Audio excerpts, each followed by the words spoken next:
Good afternoon. This is Allison Penna, aka Bad Widow, and I've been thinking a lot about circumstances. Very often, people are assessed to be broken because of their circumstances, and they're treated that way. So, people who are uh, older are very often treated like they are. Um, they can't hear very well, and maybe they can, maybe they can't, or they can't think very well, and maybe they can, maybe they can't.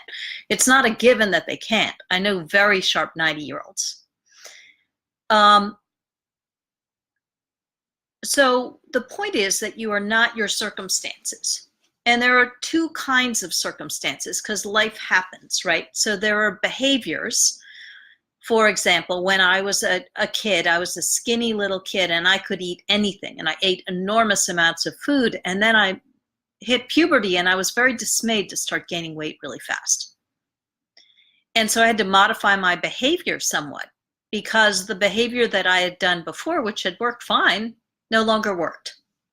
So there are behaviors sometimes that come back and bite us later. So there's that kind of circumstances. And then there's the life happens kind of circumstances. There's the losing a job. There's the economy coming crashing down. There's the money breakdowns. There's a spouse dying, like Dave died. So those are two different kinds of breakdowns, circumstantial breakdowns. So one is behaviors, and behaviors which go along for a while and work fine, and then they stop working. If they don't get changed when they stop working, then ultimately there's kind of a mess.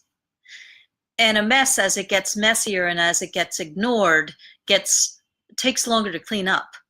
It can be done, but it just takes some time. So the time that it took to be made, it takes time to clean up as well. Circumstantial messes, things outside of our control, those also take time to sort, but they don't come with the blame, shame, guilt stuff that the first does, the behavioral ones. Those are the ones that we sort of beat ourselves up about.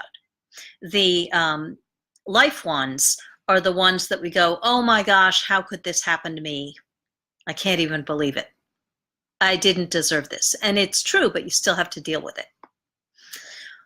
What does the law of attraction have to do with that? So I'm a tutor as well as Allison Penna, aka Bad Widow.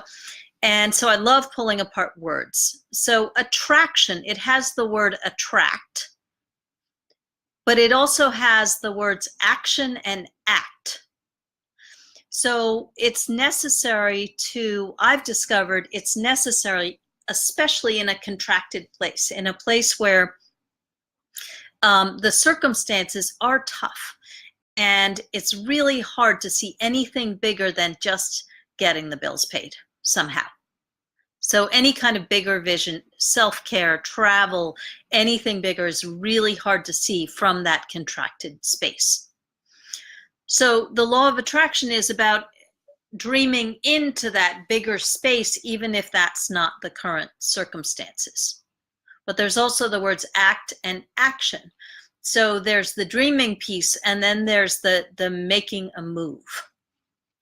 And sometimes the making a move starts with cleaning up past messes, building a strong foundation so that what you build from is solid, right? What you're dreaming into is solid. From there, you can expand.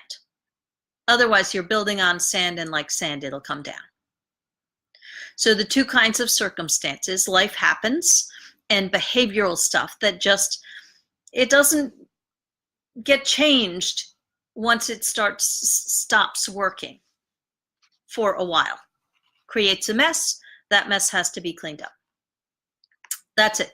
And life circumstances, both of which you need to deal with. Expand your vision. Build the foundation, take action. That's it for today. Allison Penna, aka Bad Widow. See you tomorrow.